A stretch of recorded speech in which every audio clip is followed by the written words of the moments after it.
This is Edwin Obonyo from Strathmore Centre Value Investing. And I'm Robert Yawe, a facilitator of the KOMA project at Strathmore University. KOMA Irungu. With us, we have one of our friends, a former participant of the KOMA program. So KOMA program is a mindset shift program Initiative. working with SMEs to help the founders move from point A to B in terms of mindset change. Gentleman called Stanley Irungu. Me, I call him Stanley, but he says he prefers being called Irungu. Stanley? Thank you. So we'll allow Stanley to talk about himself a bit, to say what he does, who he is, the name of his company, his journey thus far. That's awesome. I'm honored to be here. My name is KOMA Irungu from Software Technologies Limited. We are an SME, of course, running like any other, but now we've seen the light, been here, and ready to share our experience and help people grow. We were struggling like any other, but now things have been streamlined much more better, and we'll be introducing one of our products we are about to launch in the market. So what does SoftBite do? SoftBite works with the SME from starting all the way to them transforming their business, and we give them platform, and in this case it's a software solution to run their business. This is what in a normal SME you would call a POS or an ERP system. Okay, or what we would call digitalization. Yes, much There more is a difference between digitization and digitalization. I was very specific. Yes. I said digitalization. It was important. Because digitization is the mistake that is being sold. and sorry, Rongo, please continue. No, not at all. You're making it much more better. You're supposed to clarify. You can't just say there's a difference between digitalization and digitization and you keep quiet. Okay. Digitization is just converting manual documents and the rest into digital. Digitalization is where you infuse the digital environment into your business. I'm sure you've gone to places where somebody tells you to pay them digitally via mobile money, then they ask you to read them out the transaction code. That is a digital process. There's no digitalization. There must be an end-to-end integration of technology through the process. And I think that is where we need to get our companies to start thinking seriously about transitioning from just digitization is just having computers in your office, whereas digitalization is where it's in your fabric of the organization. I hope I have... Of course, the key thing there for digitalization is you cannot digitalize without processes. So you have to have processes already implemented for you to digitalize. Well, first class of IT is garbage in, garbage out. Well said. So, Irungu, perhaps you can tell us what have you seen working with these SMEs? SMEs are stuck at some point and stuck in the very basic element of doing business. Most of the time they're in their business and doing day to day. So somebody just want to work hard and not look at what they're doing. And at the end of the day, pay suppliers, buy the other thing, order, but not analyze this. So where we come in or how we help them is at least put them at the business, not in the business. And that way they are able to see what they are doing in this and at least have a foresight on what is coming. And as Robert puts it, we help them not just digitize, but move to the second phase where now this data is becoming alive and they are able to consume it and make sense out of it.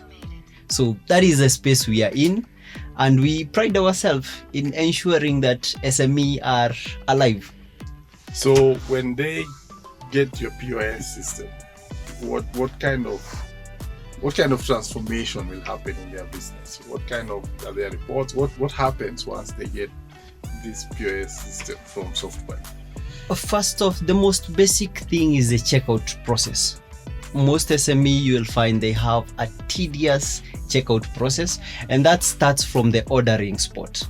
And we will take all that process and make sure it's all digitalized and it's seamless, and they're able to follow this data, and the customer doesn't feel the hard work that goes behind this, and they retain all this information. That way they can use it in the future. And from that, there's so many other things that goes on in the background. That is their inventory, their cash flow, their datas, and all this.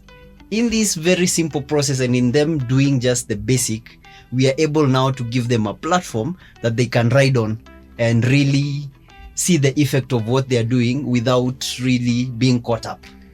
So can this work in a butcher? Mtu anauza nyama? Yes, actually we have I think 6 butcheries Oh. doing this. Literally, unajua mtu wa nyama atakwambia nyama ilimwaga maji, ime lose kilo. You know, it's very interesting you talk about that, because I remember years back we did something with one of the big petroleum companies, and I didn't know that the ambient temperature at which you load a tanker actually adjusts the quantities. As we thought fuel is fuel, but actually fuel in the morning is actually more in volume than fuel later in the day when the sun is coming up. And I think that's a part of most businesses that we have an issue with. People don't really know what are their true costs. And maybe you can actually look at it, why, what do you call it, aged meat is more expensive, but it's because it is, the fresh meat might have been 2 kilos, but when you dry it, when you age it, like you say, you lose all the water, and it's 1.5 kilos. So I charge you for 2 kilos, even though I'm giving you 1.5 because the water poured out. But now that you work with SMEs, and I think it's ideal because we are looking at that space, are you finding that the SMEs are fully embracing the additional point beyond just the checkout? Are they embracing the data that you're able to collect for them and make available to them? Or does it only become an issue during an emergency when KRA shows up? Or... Sure. Initially, what we would do is just sell a system to them and hope they would be able to utilize to them. But now we are able to give them more information and show them how to utilize this. And with a little bit of training and the information now we have, we are able to unlock that space and ensure that we are not keeping them busy cutting just the nyama or being in their industry specific nitty-gritties. And of course, once you're able to bring out the SME leader or the owners and explain to them the importance of all this, and they're able to see they're actually very bright people, but like all other Kenyans, we start our business not knowing the end. We start it with the mentality of a side hustle. We don't know where it will end. We just hope it will succeed. But the moment you show them now the science behind this or the actual meaning into a business, now they start to gain interest and they ask even for more. They start being creative with their data. I think you've said something which has been very revealing, that the person who founds an SME is bright enough. They do understand the business. And it really raised a lot back to why we called you in, also partly because of KOMA. And that was really what we're looking at with KOMA, is we know we can't teach you how to do your business, but we can teach you how to better understand your business. Now, having come into the first cohort, do you feel like we achieved that objective? Wow. Achieving is another scoring. I think you did much more better because I'm able to impact other from the knowledge I gained from this. And for me, the moment I realize I've figured or I know something is the moment I'm able to teach to somebody else. And it's not the complex. What you would think is so hard into business, we all know this, but it's the revelation. And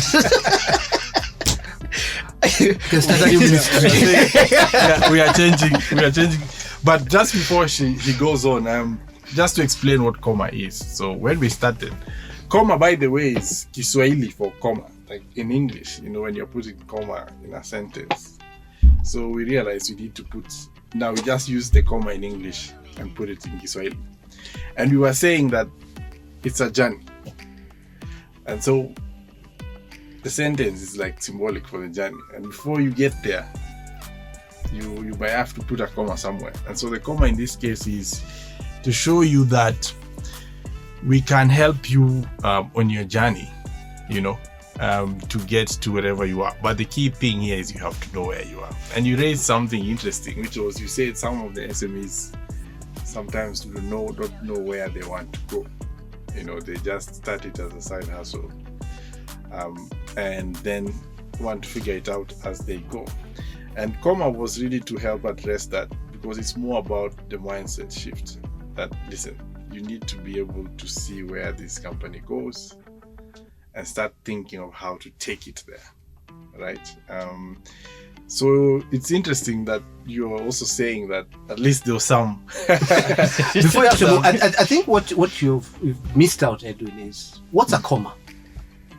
Kikomo. It's No. pause. It's pause. Because you're reading a sentence, and then when I put a comma, it's pause. Pause. Now comes back to what we say: if you know you're digging a hole, and that was not your objective, the first thing you do is stop digging. You can't continue digging while you're thinking of how to stop digging. So the first thing you do is stop. And part of why we used KOMA as the program is we want the SME to stop, pause, and ask yourself, what am I doing? Because at that point is when you can then decide where you want to go to. And our hope is always that for every cohort we'll have, if we can get the founder to spend the 8 days, because it's 8 weeks, 1 day a week, you have 1 day a week for 8 weeks. So you have 8 days to stop, pause, and look at your business and ask yourself, is this the business I want to build? Is this the area I want to be in? Or maybe it's time I cut my losses. Or I pivot to something else. And I think that's where we've had a bit of an issue. And I think then when we come back to what we were discussing earlier about gas, was the same thing. After we have made you pause, then do we just let you continue? Or do we give you a team which allows you to then proceed forward with a different mindset? Because going back to your business after the Thursday off, chances are you'll find emergencies. Question is, how would you act on those emergencies? Will you jump in again and take up that responsibility? Or will you let the person you delegated to do it a second time, a third time, or a fourth time until they master it? And then we move towards what I normally say is, most of us abdicate responsibility, we do not delegate. So we want to move you more towards delegation. And the only way we know if we are successful is when we look back to those of you who've passed through the program. Because you're the only ones who can tell us whether our academic anything we did was theory was already used. perhaps you can tell execute. Us, perhaps you can tell us, what he remembers of the sessions. Even before the session, I think what Robert speaks to is we were operating on a crisis mode, which is very normal and celebrated. This is what we call the hustle. You're in the morning, you're dealing with crises, and it's fulfilling. You The feel crisis. like you're being productive. Yes. You don't know any difference. It's about the high.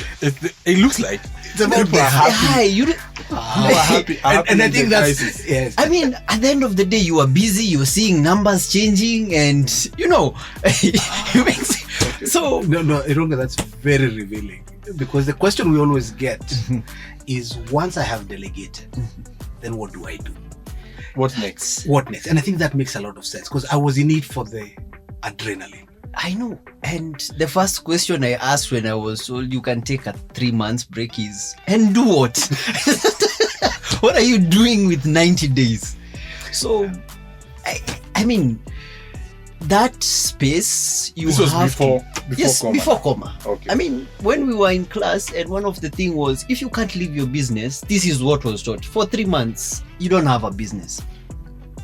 This is your something keeping you busy. And for me, I couldn't conceptualize that. I couldn't see it in my mind. Because for 90 days, I'm out of my business. I'm everything in that business. I know if I switch off my phone, another crisis and another one will pile. By the time I'm coming tomorrow, it will be a disaster. So SMEs are in that cycle, and it's a very vicious cycle. And that is what the society has glorified. Yeah. You're in the hustle, you're seen busy, running left, right, center. But the moment you understand that's not actually the business, and there is a better way of doing it, and it starts with one day.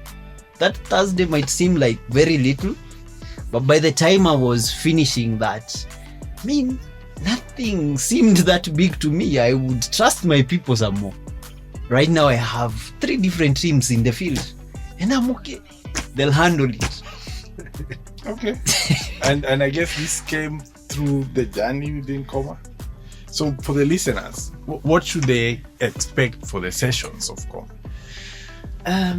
I think this is not one of those things I would tell somebody just start and jump out of your business. It's a process. Like a kid, you have to be weaned out of this. The first few sessions, I would wait for the class to end for me to make calls and check on my emails. But literally, you work with the right people and everything is demystified. And like Robert says, you delegate. And when you delegate, you also hand over the tools and the ability to the other persons to be able to execute that. If you've given them everything, so there is no worry for that. And I think for the listener, what is very important and key is to, of course, when you're starting, I wouldn't tell you KOMA is what you should start with. You need to understand your business and do this. But the moment you're called an SME, you're no longer a startup. So you're somewhere in business. So by the time you've reached that, you really need KOMA. That proverbial KOMA to breathe, the pause. So I don't know any other place I can send you. But for me, KOMA was the thing. And it has been transformational. So I don't know. Okay. So, well, we've got ourselves an advocate. Yes. Clearly, we might have had a greater impact than we dreamt. But what really sold you to the program before you joined? What is it about the messaging that made you feel you need to come for the program? Why did you enroll? Actually, I was not to enroll. I was in a very hard and tough time in my business, and I had walked to the bank to literally beg them to bankroll my business processes. And in that, an email just popped up, and for a moment I was like, this looks like somewhere I can hide and probably We were giving therapy. You're talking about us teaching and We were doing therapy. we were giving people therapy. Thank God that I was there, and what happened is I found people who are ready to speak the truth to the business, not tell me I need more funding, I need more of this, and literally dissect what it is. Here's the problem. Where is it? What specifically is ailing your business? And the moment you're able to look at your business with both eyes and be confident about what you're doing, it really changes a lot. And it's one of those things I would say, probably I didn't catch with the marketing, but I caught up with the actual program, the real thing. So I'll need to review that and probably speak to the marketing aspect. But for me, it was both therapeutical and the thing I needed At that time. Yes. Wow. Okay. One of the things we have in KOMA really, and it speaks to just what you said, in terms of the honesty of your business is we usually have a checklist. So we give the participants a checklist, kind of some diagnostic, tool to see, okay, marketing, where are we with this? Finance and accounting, where are we with this? HR, where are we with this? Legal, where are we with this? We also gave you your checklist. How was it when you were feeling? Oh, don't forget the tax. Yeah, tax. By week 2, I didn't want the class. At some point, I almost gave up. I was doing poorly. Literally, my business was okay per se, but from those checklists, you realize how unprepared you are for business. And I remember was HR. I didn't want to attend that class. I think big deficiencies. You realize you one mistake from committee and you think you're running a business, but you really have sorted nothing. You don't have So did you send the checklist before the session or after? So what we were doing is we were giving before, then they feel it, then come with it. Which explains why he did not want to come, because he had received the checklist. Yes. So that's the I called in sick. This is where adults. A grown person with his own business, yes, calling in sick to go to class. I think the fear of teachers has never ended. Yeah, they shouldn't. But you see, and the thing was, the idea of the checklist was for both the trainers, facilitators, and the founders to have a baseline, so that whatever we were having discussions or discussing in class, then it's not something that is far off the issues that the SMEs are facing, because we could now just have an amalgam of, okay, this is the specific challenge that most of us are having. I remember when it came to accounting and finance, cash flow statements was very new to most of you, Actually, was everyone except one. Because people have and the one was because she's an accountant. People have never drafted a cash flow statement at all. So, and we know cash is the lifeblood of any business, the liquidity, right? So it is very interesting to hear that it gave you a clear picture of where you are at with regards to your business. I hope it did not depress you or make you stressed further. Well, he got to the end. I'm here clearly, and the fact that he came in, yes, tells you that we didn't burn too many bridges with him. Yes, and now he's willing to share his story. Exactly, and it was really personalized. It's one thing to learn with examples and books and seeing other people and wishing you are like them, and it's one thing to reflect inwards, and you being given not an academic thing to go study, but a checklist to go and look at what you're doing. Then you have to be very honest with yourself. Unless you're in here for just tick a box. Yes. I mean, when you go and look at yourself and you're realizing, I'm building money for somebody else, they can sue me to, and of course, it's very important for people to go through that. And most SMEs don't reflect inwards. You want to be seen, you want to always be moving to the next, you want a branch, you want all that, but you're not looking inwards and telling yourself the truth of where exactly you are. And unless you can do that, you won't move from that spot. You'll be just spinning up here. Maybe you'll spin wider, but it's that like what is it called? The bottom is very narrow. You'll come back to where you started. Unless you're ready to look at that, admit you're there and you need to fix that. It's again, because you work more, again, you're the one providing the SME owner with that visibility. Have you found those ones who are resistant when you literally give them the evidence so that they can stop lying to themselves? They are there, but the truth is very stubborn, and business has a way of not telling you things in words. I'm kind enough to tell you in words. Yes. So business beats you first.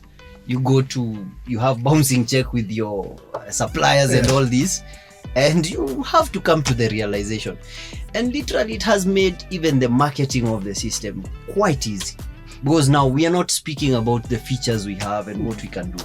We are speaking about your business and how much you can transform it. And this has changed our language. And by the time we're having the first talk, you might be, I'm fine. But you go and reflect. And the reality sinks. Yes, and I'm not now very mean with the truth. I'm dishing it the same way it was dished. you was given a message to spread. Yes. I think part of something else as part of the KOMA project, what we realized was class is not enough. So part of the session was all the participants got a workbook, which they needed to fill through the program. And then so that by the end of the program, they actually have the baseline with them as we then start the journey. We then went out to visit most of the participants. We're going to talk about that. Yes. Yeah, and I think over time we'll be trying to get some of them to come in, like we had Irungu come. So I went to see Irungu's business. When he told me how many clients he has, I thought he was just pulling my leg. But I think it's partly also what maybe ails us as SME founders is we seem to downplay what we have achieved. Hardware.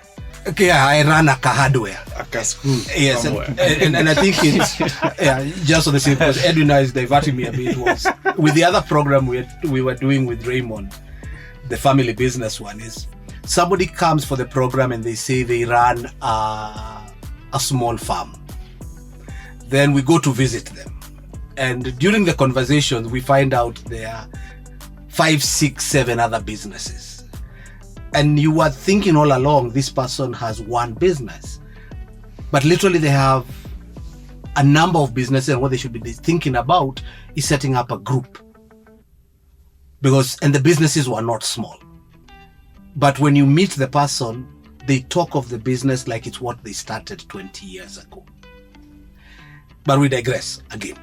But that's part of really why the KOMA program, we believe, it cannot be effective if our relationship ends when you graduate. And the benefit of being in an institution of higher learning is there's a need for data to be collected over time so that we can then, like I said earlier, become statistically relevant when making declarations. They needed to be backed by data. So that's part of why we needed to visit. And I guess we can ask him, how was the visit for him?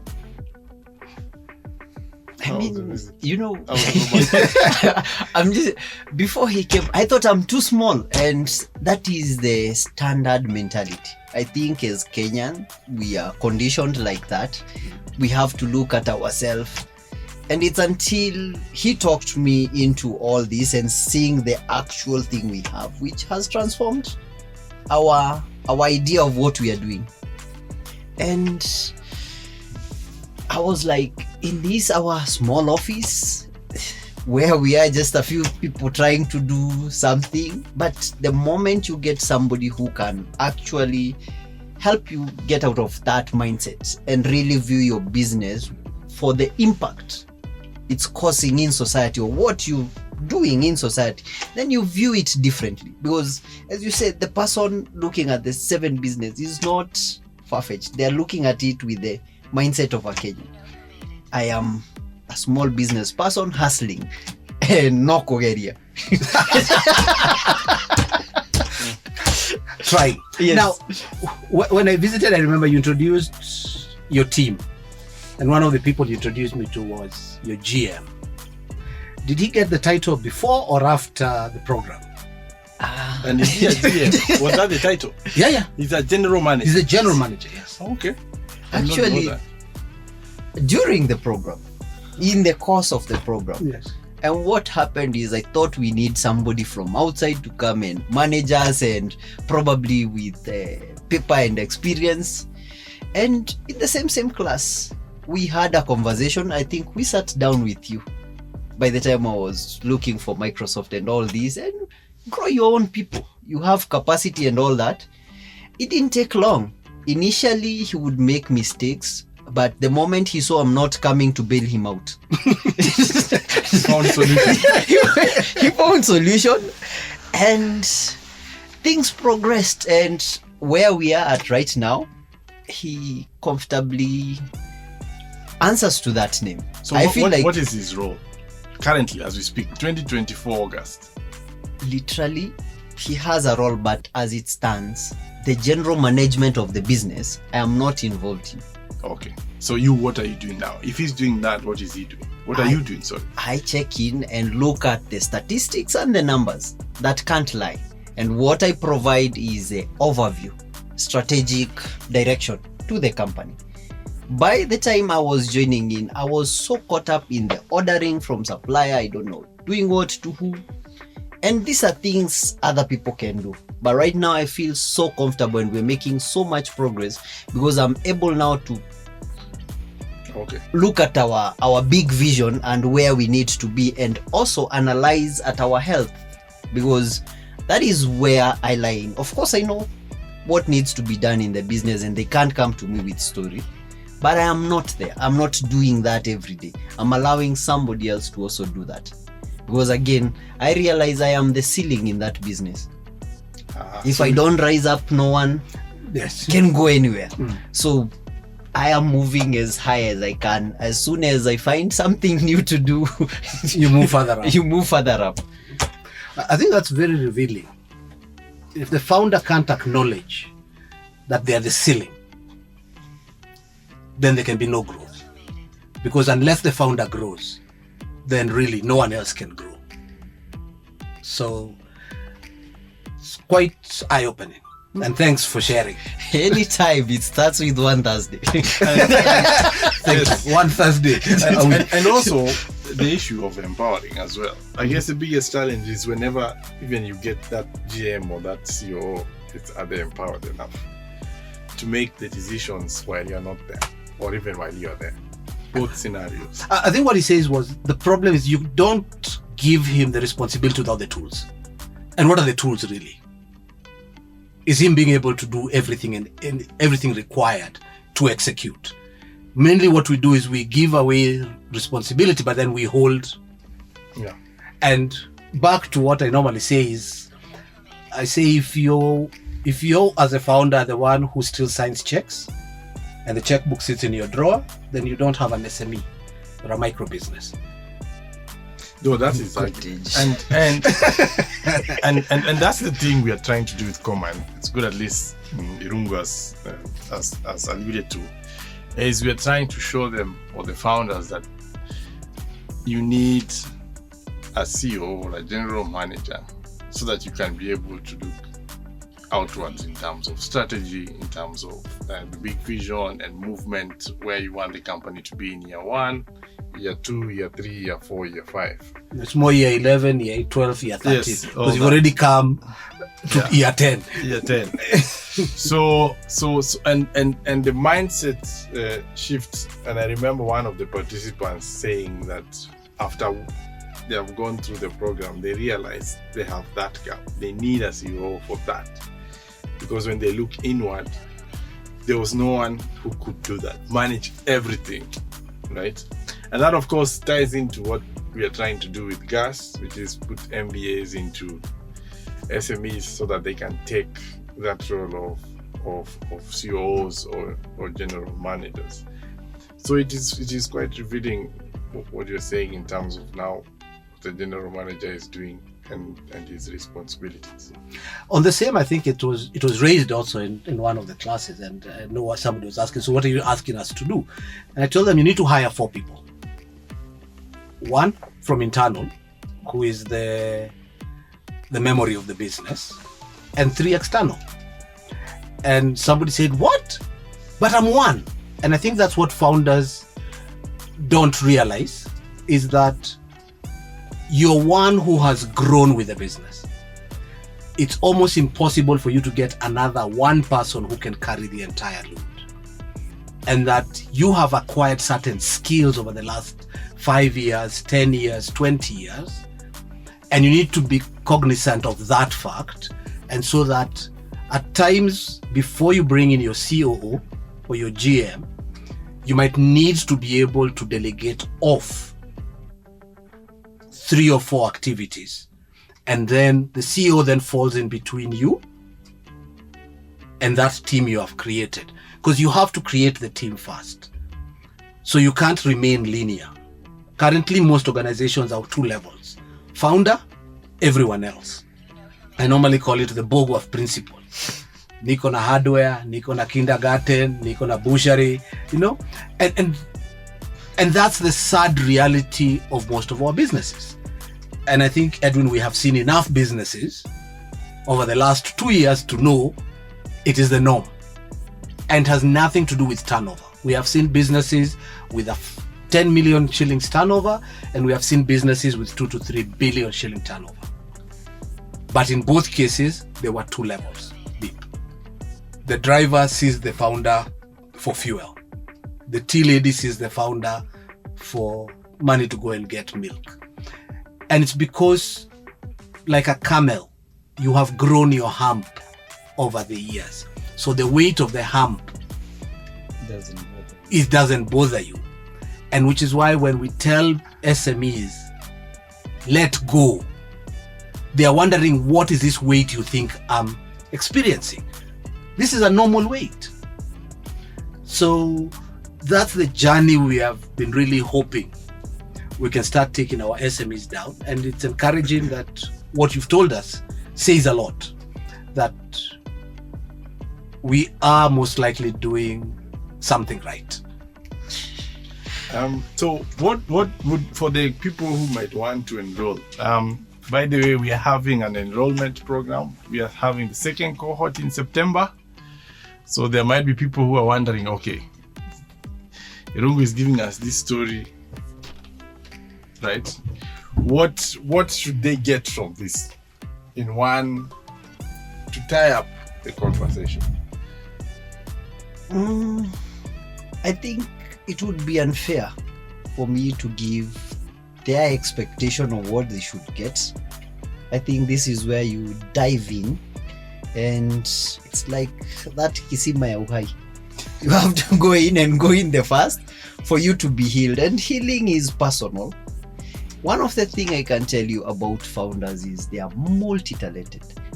When you start a business, you're baptized by fire. You know how to market. You know how to do your books. You know how to HR, everything. You know how to deal with tax. So when I say founders are smart, I'm not like mincing my word. Most of them are quite good at it. And in our case, I can tell you by now we've moved from just selling a POS to a point where by now we want to help SME utilize their data. And we are putting a sort of a credit score on top of that, where we will collect your basic data, that is what you would go to a bank and you ask us KYC and all this, and we would be able to score your business and show you from the comfort of your screen or where you are how your business is performing. And this could have not happened when I was the one checking the code, paying the suppliers, doing the sales and all this. I had to pull back, take a comma. Pun intended. For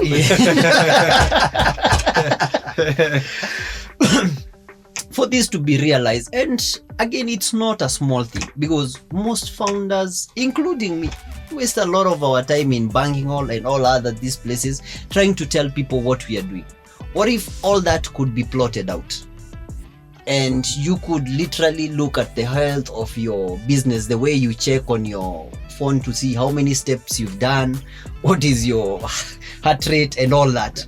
So when you make business that accessible in terms of information, then it transforms everything. And what I would say is, karibu sana at KOMA. It's one of the things I would recommend if you're running an SME or if you're into business. it will really transform how you look at things, and it will be a mind shift, and you must be ready. This is not where you come and lie to yourself, you'll get a certificate. Not really interested in that certificate. This is where you come for the real deal. And then finally, because now you've been working on the processes, the mindset looks like it has changed, gone somewhere, you can have a GM. The last component is the governance. You need external oversight to check you in terms of, is the strategy sound? Are you going the right way? Someone to always have, to be your yin and you are their yang. That's what they say, right? I'm curious to see or to find out if you've started embarking on that journey. Are you looking to have a board, someone to always see and verify if you're going the right path? Yes, and that's something. And by the way, it doesn't have to be a big board. It can be just you and. I would be open. It's 3 people. Yes. I'm pursuing very effective people, and people I've looked at and seen these are people who would be able to help us audit even the vision we have. Because sometimes you might have this big vision, but you don't know the house, or you can't open all the door for yourself. And that's something really I'm pursuing, because one of the issues I identified in class was I was not accountable to anybody. Literally, I would show up, my word is final, and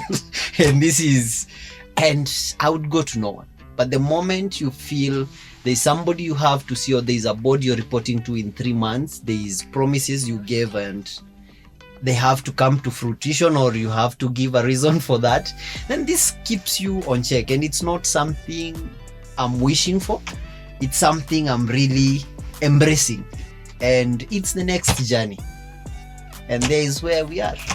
Just on the same, you don't need to get the board, so why? Still your business. But he said he never used to. Yeah, it's not that people don't know they need accountability, and like he says, he was the final word. Yes. So basically, you're asking what's the importance of it? Yes. Yeah. Why should you get it? I've been there, done that. We've survived Corona. we were doing quite okay. I was not missing a meal or any of this. But really, auditing myself and looking at me, that will not get me to the next step. And it would be me lying to myself or being pretentious to think I'm all knowing.